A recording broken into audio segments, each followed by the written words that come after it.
Brothers and sisters, greetings and peace be upon you.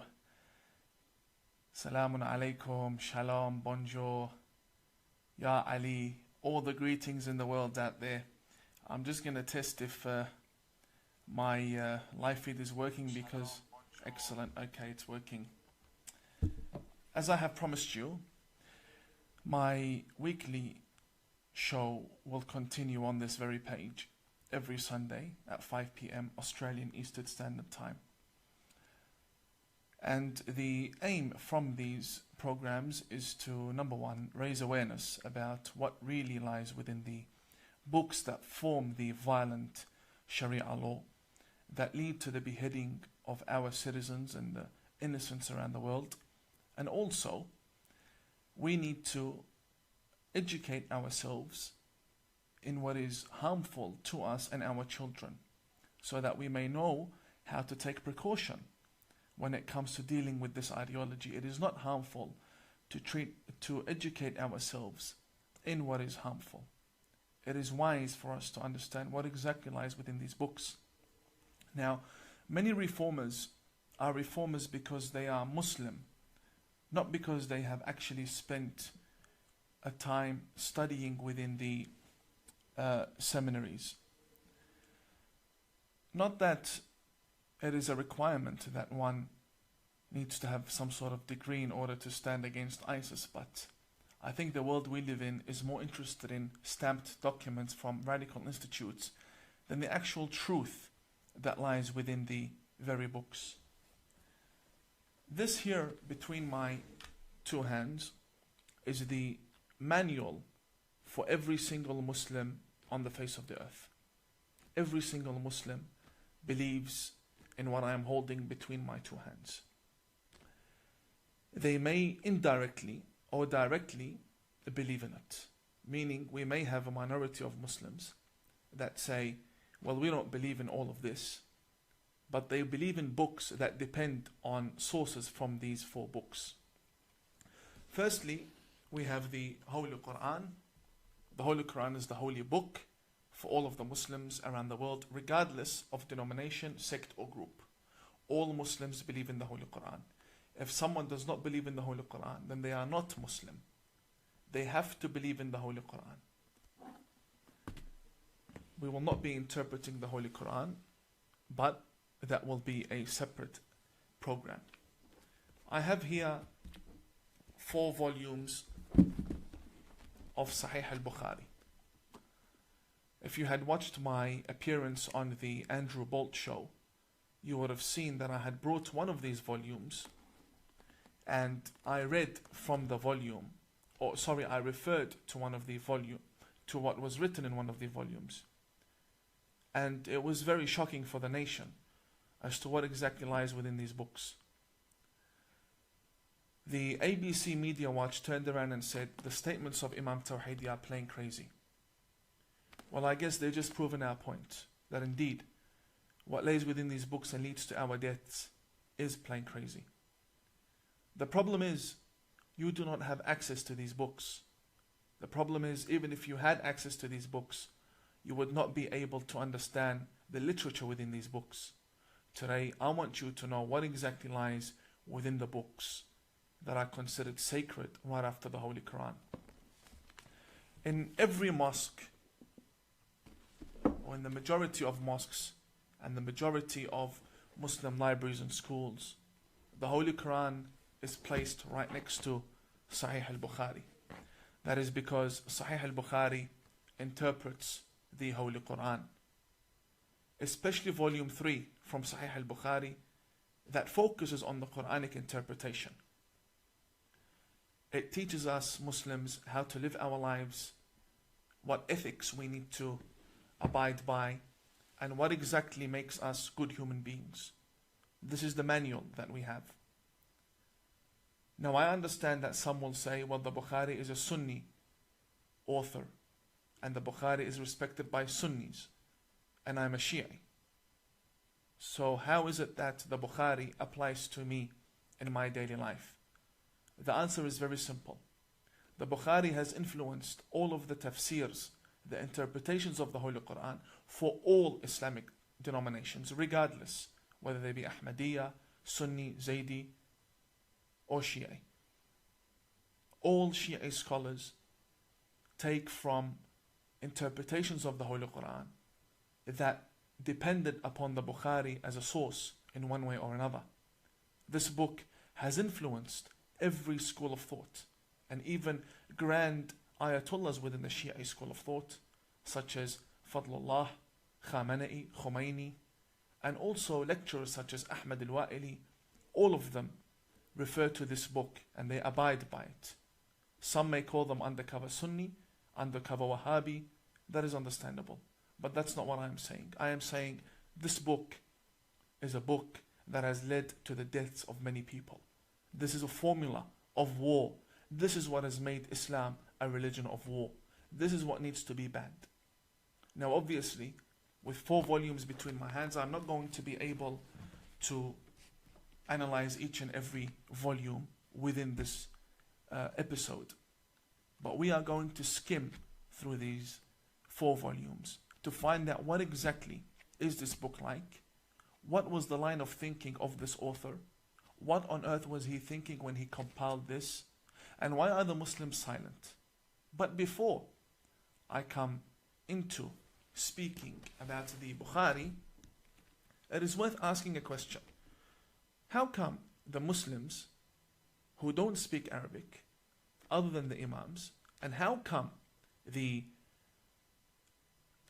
Muslims who don't speak Arabic completely, and how come non-Muslims, university teachers who have studied Islam and received degrees in Islam, how come they haven't come across this? Why is it that we are now learning about this Bukhari? The answer is very simple. When you go to a Muslim bookstore and you say, can you give me a copy of the Bukhari? You would expect to get this, but instead they will give you this. They'll give you 1 volume that is made up of Arabic and English. They have cherry-picked and selected for you and translated for you what they want you to read from Sahih al-Bukhari. They do not want you to read everything within Sahih al-Bukhari. As you can see, they have titled it Sahih al-Bukhari, the early years of Islam. And they explain and translate. But this is not al-Bukhari. This is a small compilation from what they want you to know about Bukhari. This is the real Bukhari. We who seek knowledge want to know what forms this radical ideology. We want to know what's in the book. Therefore, let's get into it. Muslims go around the world rioting, killing people, because they believe that their Prophet Muhammad has been insulted. I'd just like to double check if the voice is actually reaching you. Brothers, my dear friends, brothers and sisters, if you can hear me clearly before I get into the topic, can you please type 1 for me? Just some of you give me 1. I'm reading the comments.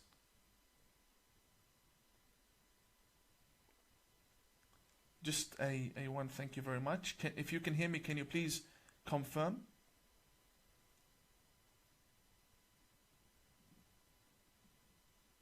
Okay, excellent. We've received confirmation. The Muslims say that Prophet Muhammad is the best role model. They say that Prophet Muhammad is the best human being and that we should all follow him. I, as a Muslim, believe that. Why? Because I believe that the Prophet Muhammad, that I believe in, my version of the Prophet Muhammad, is someone who respects the Jews and loves the Christians and honors the atheist and allows churches and synagogues within his government.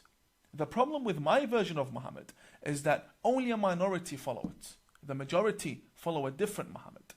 And when I say majority, I do not mean 5 to 50%. I mean 95% of the Muslims believe in the Prophet Muhammad portrayed in the Bukhari. Nowhere else. Nowhere else. All books of history refer to the Bukhari. So let's find out, what really is Muhammad like according to the Bukhari, according to the faith of the Grand Mufti, according to the faith of television celebrities that are Muslim in this country, according to the faith of activists within America. All of these Muslims who go and say that Prophet Muhammad was an environmental activist, a human rights activist. Okay, I don't disagree, but is that the Muhammad you believe in? Or are you changing fates every time you're subjected to a question that you cannot answer? So you change faith in order to answer that question. The Prophet Muhammad that the majority of the people speak about and fight for and defend is not the Muhammad they believe in as an ideology. There's a big difference between the Prophet Muhammad in the actual sacred scriptures and the Prophet Muhammad that is portrayed as a prophet to the West by 95% of the Muslims. The Muhammad that is being portrayed in the West is a Muhammad I reject. I do not believe in that prophet. I believe in a version that the minority believe in. And this is what reformers want. Reformers say, get rid of these role models that you have formed and you believe in. Get rid of them and start rethinking what a prophet should be like, because that will influence your ethics and your culture as Muslims. But they do not want that. They want to stick to the Muhammad that they have been brought up listening to. But the sad news is, it's all a fake. The Muhammad Linda Sarsour mentions is not the Muhammad she believes in. Today, I'd like to show you what exactly is written within these books regarding Prophet Muhammad, regarding their noble prophet. What exactly do these books say? I'll start with volume 1.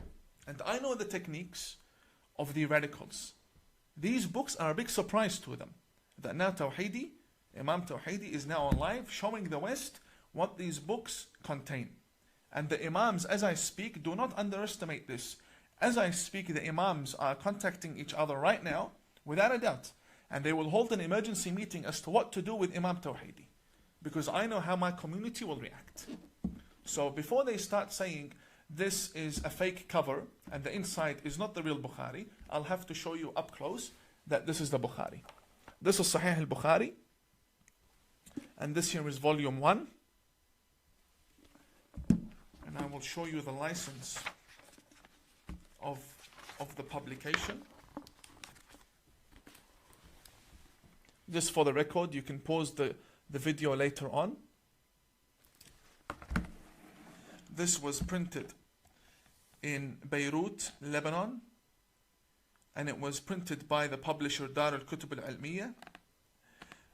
It was printed in 2014, and it is titled Sahih al-Bukhari, the correct and authentic traditions of al-Bukhari, and it contains prophetic hadith.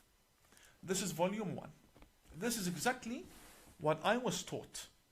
Let me show you why I had to rebel against the school of thought that once upon a time wanted me to be a missionary to the West.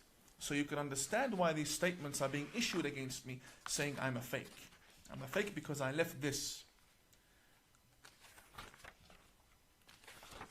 We don't need to go too deep into the book. First volume. And let's look at the first 100 pages within the book. Page 45 of this very book, volume 1, and segment 5, it is called Bab al-Takhfifi fi al-Wudu'. It speaks about the purification and purity of oneself before engaging in any form of prayer. Muslims wash themselves 5 times a day, meaning they wash the face, They wash the hands first, then the face. Then they come to the two arms and wipe on the head, and then they wipe on the feet. This is called the ablution. It's called the wudu. The wudu. It's also pronounced wuzu or wudu. It is a must. There is no prayer accepted in Islam without that purification beforehand. They mention the Prophet Muhammad. They themselves, 95% of the Muslims believe in this. They say that the Messenger of God, Muhammad, came to a house, and I will recite in Arabic. ثم اضطجع فنام حتى نفخ. He laid down, slept, and began to snore. ثم أتاه المنادي. Then the caller for prayer, the person who wakes him up for prayer, came to the Prophet Muhammad. And he said to him, it is time to pray. فقام معه إلى الصلاة. Therefore the Prophet Muhammad woke up and went with the person who woke him up to go and pray together. فصلى ولم يتوضأ. And Prophet Muhammad prayed without washing himself, without purifying himself. This shows you that the Prophet who taught these 95% of the Muslims to wash themselves before praying, he himself does not wash himself. He himself is a hypocrite. And he himself has no prayer that is accepted. This is what they believe in. This is the hypocrisy within the Bukhari. Now we Shia, we don't even believe the Prophet needs wudu to begin with. The Prophet and Imam Ali, they don't need wudu. They are pure. Jesus, Moses, all messengers of God are pure. Yes, Umar ibn al-Khattab needs wudu. Umar ibn al-Khattab, who spread Islam by the sword, he needs wudu. He needs purification. As for a prophet, it doesn't make sense. So number one we have here, let's make a list of this, and I advise you to make a list along with me. So we have a prophet who is not pure when praying. If we move to page number 47, segment 14, it says here what is much worse than what we had just listened to. It states that a man by the name of Abdullah bin Umar, he says, فَرَأَيْتُ رَسُولَ اللَّهِ يَقْضِي حَاجَتَهِ مُسْتَدْبِرَ الْقِبْلَةِ مُسْتَقْبِلَ الشَّامِ, which means I saw the messenger of God, I saw the apostle of God in public performing his number one and number two in the middle of the street while facing Sham. Sham basically means Palestine. In another tradition, it says that he was seen مستقبل بيت المقدس. He was seen facing towards Masjid al-Aqsa. Now we have the Palestinians, they're fighting for Masjid al-Aqsa. They're fighting for the Aqsa Mosque in Israel.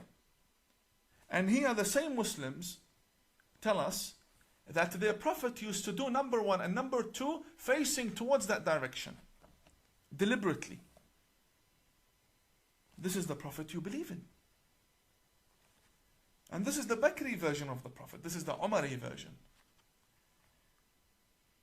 And a prophet from God in the middle of the street doing number one, number two for everyone to see him. And it gets reported in history after 1,400 years. And you're proud to be following such a prophet? If we come down to page 62, we're still within the first 100 pages. We're still within the first 100 pages. Page number 62.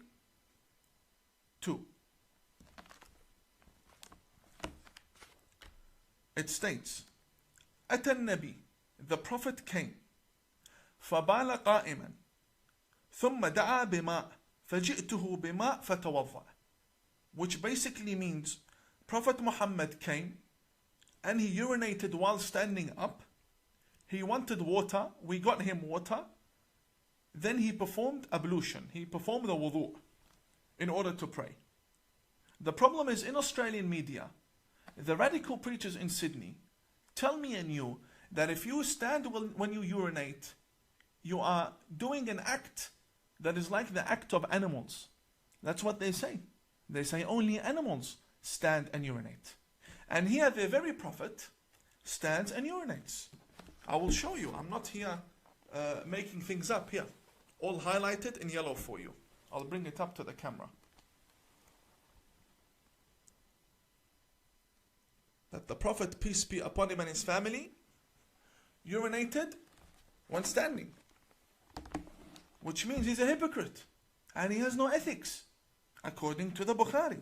And I would love for the Grand Mufti, and I would love for Brother Walid Ali, Dr. Walid Ali, Sister Linda Sarsour, to come and defend their Prophet. This is your book. Either you denounce the book or you denounce the Prophet. Which one is it?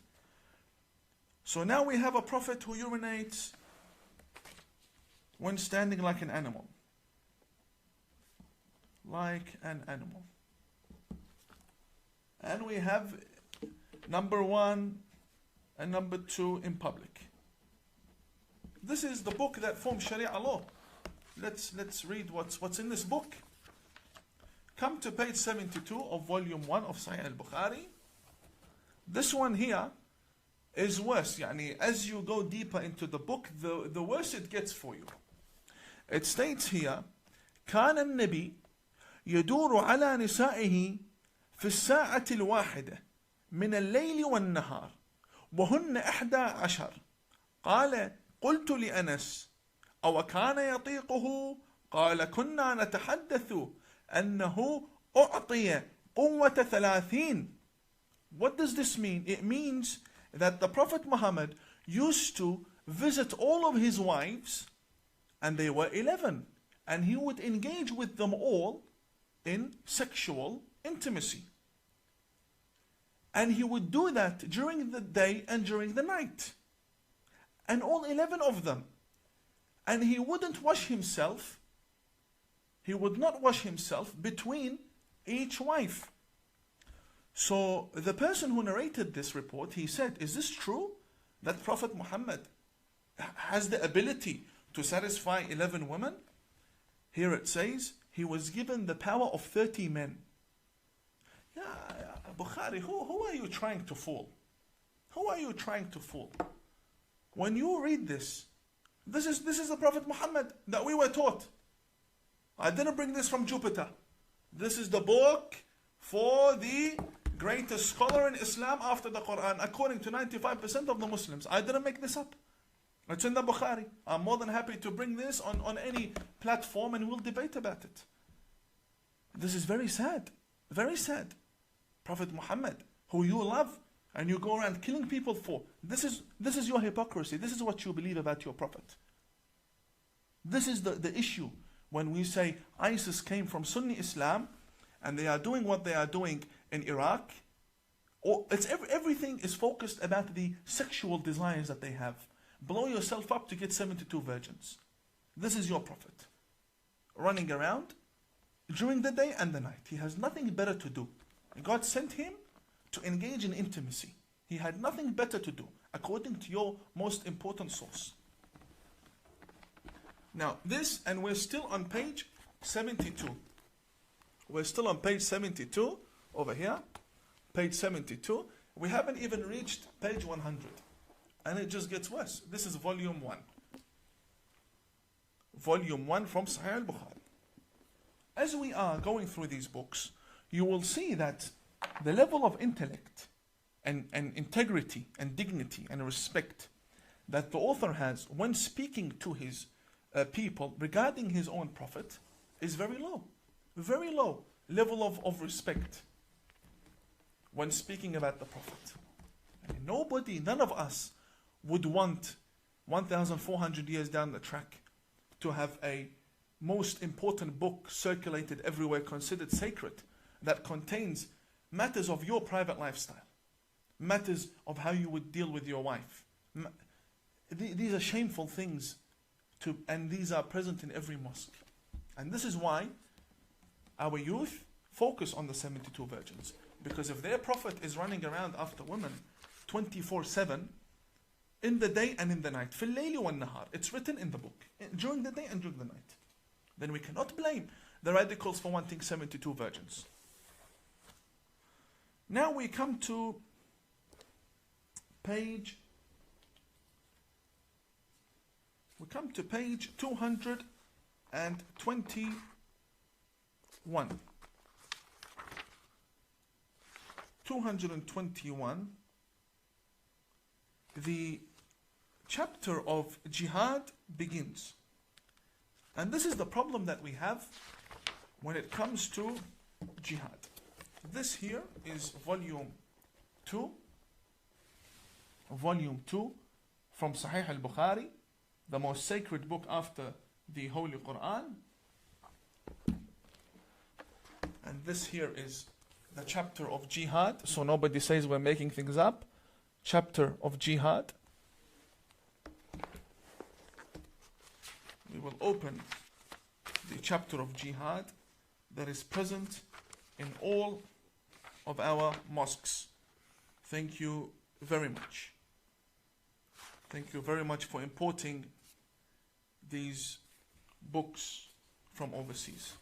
Segment number 7 in chapter 6 of volume 2, page number 223, as I have highlighted for you.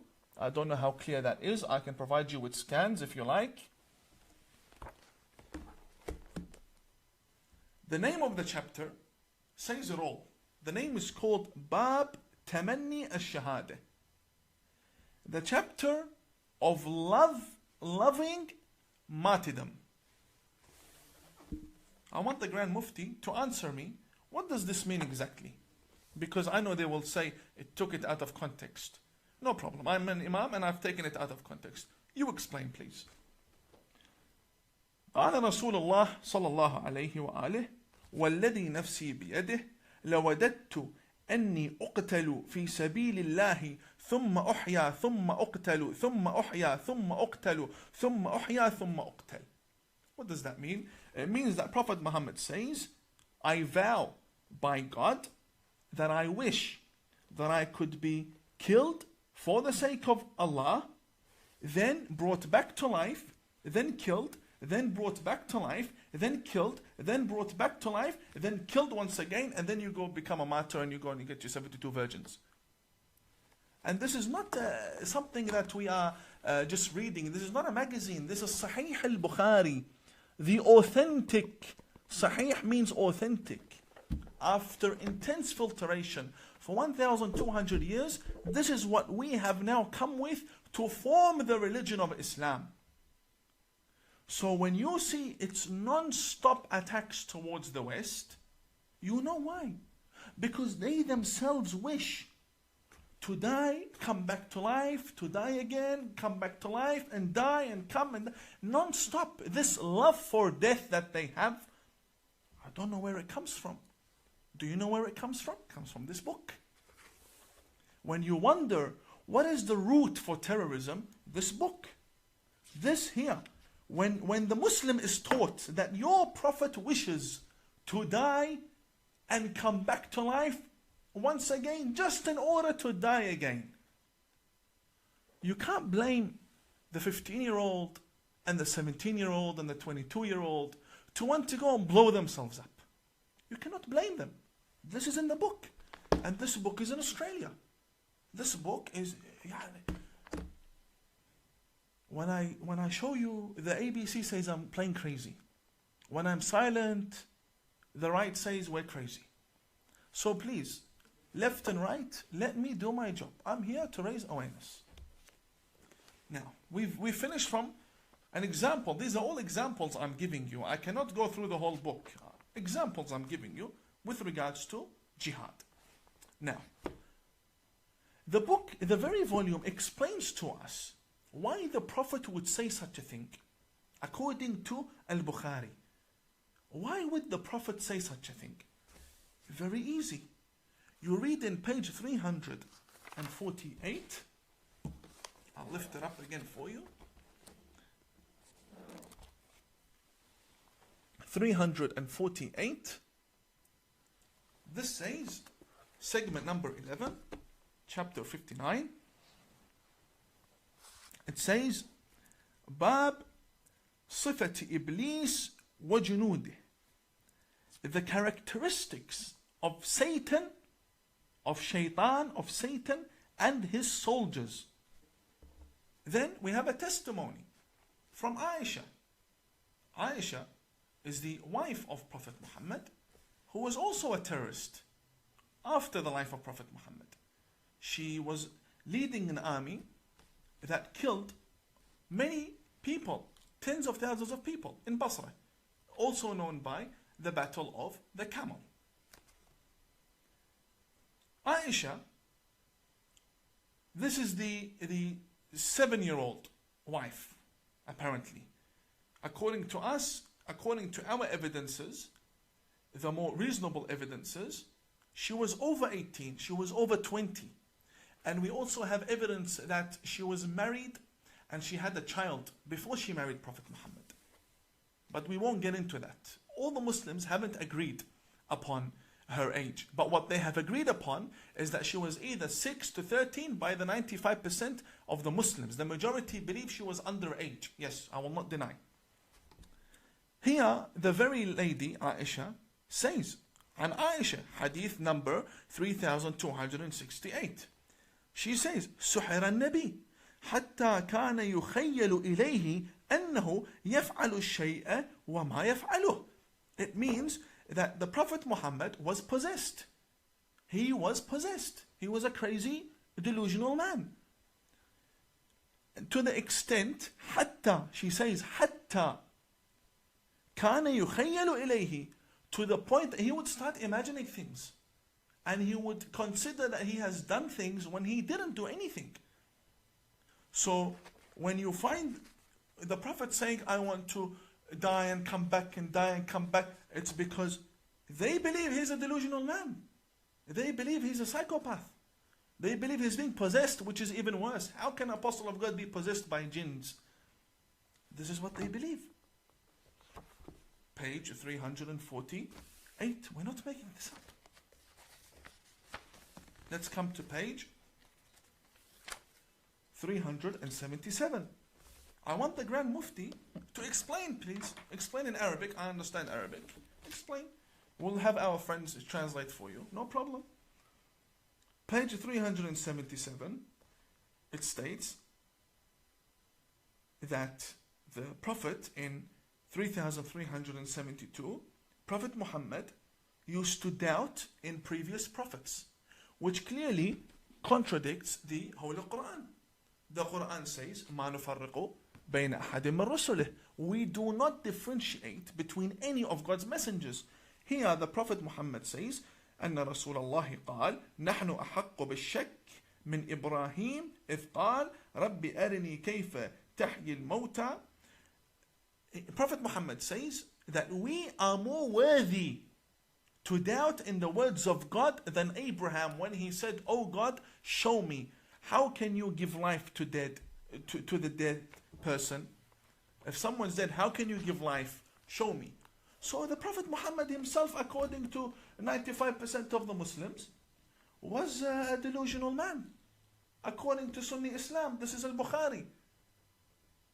So if your Prophet was doubting in his own message, in the revelation that had come to him, then why do you not allow anyone else to doubt in your Prophet? Why do you always want to paint a good picture? Firstly, reform, get rid of this book, and then we'll start a new platform of understanding what are the good things in the life of Prophet Muhammad that you can learn from. Not this book. We're up to volume 3. Volume 3 from Sahih al-Bukhari, غلط al-Bukhari. Volume 3. And here I have a challenge. I have a big challenge right now. I'll just double check since I turned my live off. Okay, we're still going. To be honest, I stopped taking notes down about everything. I might as well do it now. So now we have a possessed sexually hungry prophet, from what I can remember. Because we need to find the result at the end of the day. This is volume 3. Let me take you to page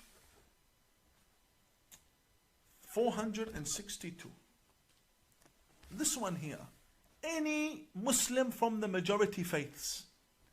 A big challenge to all of my brothers out there. The Grand Mufti, the Australian National Imams Council, all of my brothers. Sister Linda Sarsour, all of my sisters as well. Sister Linda Sarsour, Yasmin Abdul Majid, Brother Walid Ali, all of the brothers who consider themselves Muslim. This is your book. And this is not any book. This is the number 1 book after the Quran. Page 462 states, Hadith number 5445, segment number 44. The door or the chapter of the dates. Dates. قال رسول الله, it says, the Prophet Muhammad says, من تصبح كل يوم 7 تمرات لم يضره في ذلك اليوم سم ولا سحر. It states over here, because I want to show you the accuracy of this book that is killing our people. I want to show you the accuracy. It says over here, whoever wakes up and eats dates, whether they be 7 or different reports, whoever eats dates will be immune to poisoning during that day. Whoever eats dates will not be affected by any poison. It says over here, sum, which means any poison. Okay.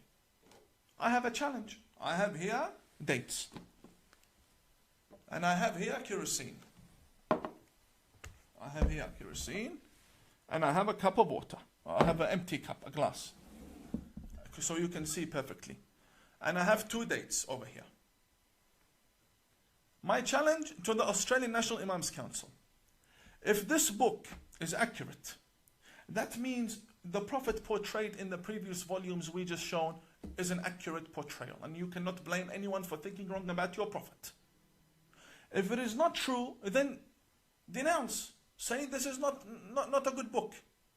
Do not consider it sacred. Because people are dying because of the chapter of jihad. If it is true, then come. Here, I have 2 dates for you. I have 2 dates and it's iftar time. Now you're breaking your fast. 2 dates and I will pour you a cup of kerosene from Bunnings Warehouse. Come drink. Yalla Habibi, come. Come drink, and I want to see how you will not end up in the hospital. If you end up in the hospital, then you have done that to yourself for the sake of your own faith. If you end up dying or you end up with serious injury, then you're a victim of your own faith. This is what you believe in. And if you end up healthy and nothing's wrong with you, I will convert to your faith. I will resign as a Shia Imam and I will come and I will kiss your feet and I will study under you. I will start all over again. If you can prove me wrong, come. I'll pour you 1 cup from this after you have 2 dates so we can see exactly, is this book accurate or no? If it is really the word of God and if it's really what you believe is correct, come. I give you 2 dates plus here a kerosene and enjoy. This is nonsense. This is volume 3. Now we're up to volume 4. And volume 4 is a tragedy within a tragedy within a tragedy. Volume 4 from Sahih al-Bukhari. Volume 4 Sahih al-Bukhari. And by the way, the books of the Shia will come next. This is the main Sunni author. Shia authors will come next. I will bring the Shia books and we will see exactly what's going on in this faith. We'll bring them all. The books of Khomeini and the thawing of the underage children, they will all come. So now we have volume 4, because this is very interesting. Because this is very interesting, I'm going to show you the license again of this very volume so nobody says it's a lie. Okay. Now let's go very far away from the whole world of jihad, and I'm pretty sure Islam has something to offer. I'm pretty sure 95% of the Muslims believe in a faith that should have something to offer, yani at least some medicine. Let's take a look at the medicine here. Also page 16. Page 16, it says the chapter of medicine with the urine of the camel. تفضل. Chapter of medicine with the urine of the camel. Medicine, medication, cure with the urine of the camel. Let's read. It states, a group of people came and visited the Prophet in Medina, which means he had a government. I don't believe the Prophet had a government, but I believe he had a strong establishment. We'll speak about the government of the Prophet in a different time. As for now, they came to Medina, where the Prophet had his religion established. And they became sick. What do they do when you become sick and you have the Prophet? He's the best doctor. So they went to the doctor. The best doctor in the opinion of the Australian National Imams Council. The best doctor in the opinion of the Grand Mufti, Dr. Ibrahim Abu Muhammad. The best doctor according to all of the Muslims. The best doctor, the Prophet Muhammad. This is your book, not mine. This is your book. What does the best doctor say to the sick people that came to him? And what did he do when they took his prescription and ran with it? What did he do to them? فأمرهم النبي, they were sick. فأمرهم النبي, he ordered them أن يلحقوا براعيه, that they go after the owner of the camel. يعني الإبل, it states here, يعني الإبل, which means the camel. فيشربوا من ألبانها وأبوالها, to drink from its milk and urine. فلحقوا براعيه فشربوا من ألبانها وأبوالها. Not only did they listen and ignore, no, they actually chased the man who had the camel, and they stopped the camel, and they drank from the camel's urine, and they drank from the camel's milk. حتى صلحت أبدانهم. حتى صلحت أبدانهم. Until their bodies became strong again, and now they have the ability to go back to where they once came on foot, and they're strong, and everything is well. They're no longer sick because of the cure in the camel's urine. So what did they do now that they are strong? فَقَتَلُوا الرَّاعِي وَسَاقُوا الْإِبِلِ. After they drank from the camel's urine, they killed the owner of the camel, and they stole the camel.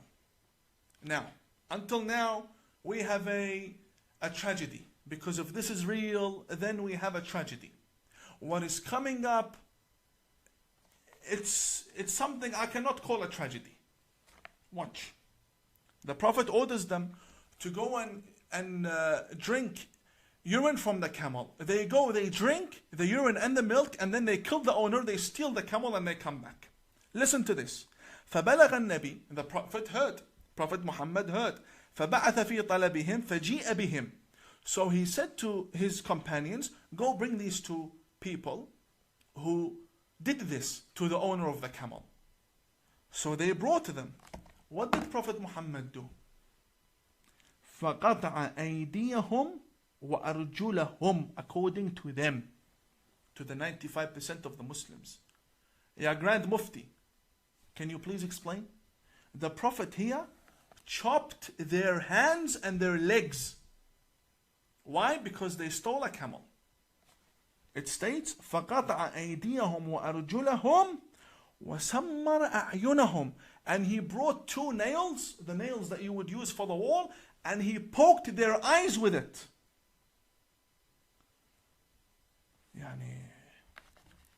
this is a terrorist. What kind of a doctor is this to begin with? You have someone who's sick, comes to you, you refer them to go drink camel urine, and then when they steal the camel and they kill the owner, you chop their hands and their legs, and then you poke their eyes with nails. This is your prophet. This is your prophet. I did not make these books. This is your religion. Here, can you please explain? We just went through 4 volumes, and next week will be the Shi'i books. These are your volumes. Can you please explain to me? Because what I did now, I translated what is in the book. That's all I did. I did not add anything from myself. I translated what's in the book. Can you please explain if I as an imam have taken it out of context? You please explain to me. How can 4 volumes be taken out of context? How can go drink the urine of the camel be taken out of context? How? But you don't find any of this in this English version that they give you as a gift on the streets of London and in Sydney, because they do not want you to know what's in the book. Therefore, this is the very book that teaches us jihad, and this is the very book that teaches the Muslims how to love their prophet. We saw their prophet, and we saw the jihad, and we saw exactly what Bukhari teaches. Dear Grand Mufti, dear Mufti of Egypt, dear Mufti of Lebanon, Mufti of Syria, any Mufti, come defend your prophet. Can you please respond to me about exactly what's written in these books, and why is it not written in the English version for the people to read? This is not sectarianism. I'm not here to make divisions within the community. I myself, I am an outcast from the community, but I am calling for reformation.